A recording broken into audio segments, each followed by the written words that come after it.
ಮುಖ್ಯಮಂತ್ರಿಗಳ ಫಸ್ಟ್ ನಾನೇ ಬನ್ನಿ ಅಂತ ಕರೆದಿದ್ದೆ. ಇಲ್ಲ ನೀನು ಮೊದಲು ನನ್ನ ಮನೆಗೆ ಬಾ ಅಂತ ಹೇಳಿದ್ರು. ಸೊ ಅವ್ರ ಮನೆಯಲ್ಲಿ ನಮ್ಮ ಬ್ರೇಕ್ಫಾಸ್ಟ್ ಅವ್ರು ಹೇಳ್ದಂಗೆ ವೆಜಿಟೇರಿಯನ್ ಬ್ರೇಕ್ಫಾಸ್ಟ್ ಆಯಿತು. ಇವತ್ತು ನಮ್ಮ ಮನೆಗೆ ಅವ್ರನ್ನ ಆಹ್ವಾನಿಸಿದ್ದೆ. ಸೊ ಬಂದು ನಾವು ಇಬ್ಬರೂ ಕೂಡ ಭಾಳ ಸಂತೋಷದಿಂದ ಬ್ರೇಕ್ಫಾಸ್ಟನ್ನು ನಮ್ಮ ಮನೆ ಬ್ರೇಕ್ಫಾಸ್ಟು ಅವ್ರು ಮೈಸೂರದೇ ಬ್ರೇಕ್ಫಾಸ್ಟ್ ಅದು. ಯಾಕೆಂದ್ರೆ Mrs is from Mysuru. Mysuru taste. So ಅವ್ರದ್ದೇ ಬ್ರೇಕ್ಫಾಸ್ಟ್ ಅದು. ಸೊ ಎಲ್ಲ ಬ್ರೇಕ್ಫಾಸ್ಟ್ ಎಲ್ಲ ಮಾಡಿದ್ದೀವಿ. ಮಾಡಿದ್ಮೇಲೆ ರಾಜಕೀಯವಾಗೂ ಕೂಡ ಚರ್ಚೆ ಮಾಡಿದ್ದೀವಿ.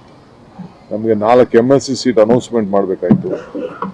ಸೊ ಸುರ್ಜಿವಾಲಾ ತಾವು ನಾವಿಬ್ಬರು ಸೇರಿ ಮಾತಾಡಿದ್ದೀವಿ. 1 ಸೀಟ್ ಬಗ್ಗೆ ಸ್ವಲ್ಪ ಅವ್ರದ್ದೇನೋ ಇತ್ತು, ಕೆಲವು ಲೀಡರ್ಸ್ಗಳ ಹತ್ರ ಮಾತಾಡ್ತೀವಿ ಅಂತ ಹೇಳ್ತಾ ಇದ್ದಾರೆ. ಯಾಕೆ ಅನೌನ್ಸ್ ಮಾಡಬೇಕಾಯ್ತು. ನಾವು ನಮ್ಮ ಪ್ಯಾನೆಲ್ನ ನಾವಿಬ್ಬರು ಮಾತಾಡ್ಬಿಟ್ಟು ನಮ್ಮ ಲಿಸ್ಟ್ನ ಕಳಿಸ್ಕೊಟ್ಟಿದ್ದೀವಿ.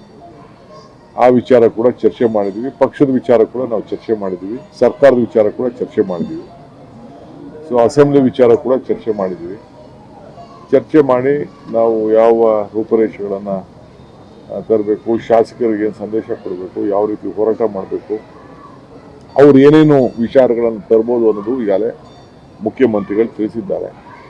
ಅವ್ರು ಏನೇ ತಂದರೂ ಕೂಡ ನಾವು ಎದುರಿಸ್ತೇವೆ. ನಮ್ಮದು ಒಂದೇ ಧ್ವನಿ, ಒಂದೇ ಆಚಾರ ವಿಚಾರ. ಸೊ ನಾವು ಅವ್ರು ಏನು ತಂದರೂ ಕೂಡ ನಾವು ಎದುರಿಸಲಿಕ್ಕೆ ನಾವು ಸಿದ್ಧರಿದ್ದೇವೆ. ಸೊ ನಮ್ಮೆಲ್ಲ ಶಾಸಕರಿಗೂ ಕೂಡ ಅಲ್ಲಿ ಒಳ್ಳೆ ಪಾರ್ಟಿಸಿಪೇಟ್ ಮಾಡೋಕ್ಕೆ ಒಂದು ಅವಕಾಶ ಇದೆ. ಈಗ ಮಧ್ಯದಲ್ಲಿ ನಾವು ಆಲ್ ಪಾರ್ಟಿ ಮೀಟಿಂಗ್ ಬಗ್ಗೆ ಚರ್ಚೆ ಮಾಡಿದೆ.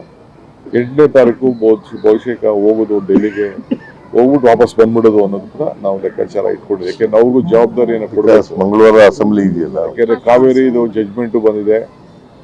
ಮೆಕ್ಕೆಜೋಳ, ನಮ್ಮ ಬರಬೇಕಾದಂಥ ಹಣ ಏನು ನಮಗೆ RDPR ಬರಲಿಲ್ಲ, ಅರ್ಬನ್ ಡೆವಲಪ್ಮೆಂಟ್ ಬಂದಿಲ್ಲ, ಇರಿಗೇಷನ್ ಬಂದಿಲ್ಲ, ಎಲ್ಲ ವಿಚಾರಗಳು ಕೂಡ MP ಅವ್ರುಗಳಿಗೆ ಜವಾಬ್ದಾರಿಯನ್ನು ಕೊಡಬೇಕು.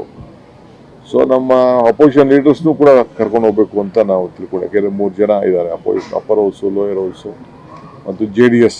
ಅವನು ಕೂಡ ಕರ್ಕೊಂಡೋಗಿ ಒಟ್ಟಿಗೆ ಹೋಗಿ ಮೀಟಿಂಗ್ ಮುಗಿಸ್ಕೊಂಡು ವಾಪಸ್ ಬಂದ್ಬಿಡೋದು ಅನ್ನೋದು ಕೂಡ ಯೋಚನೆ ಮಾಡಿದ್ದೀವಿ.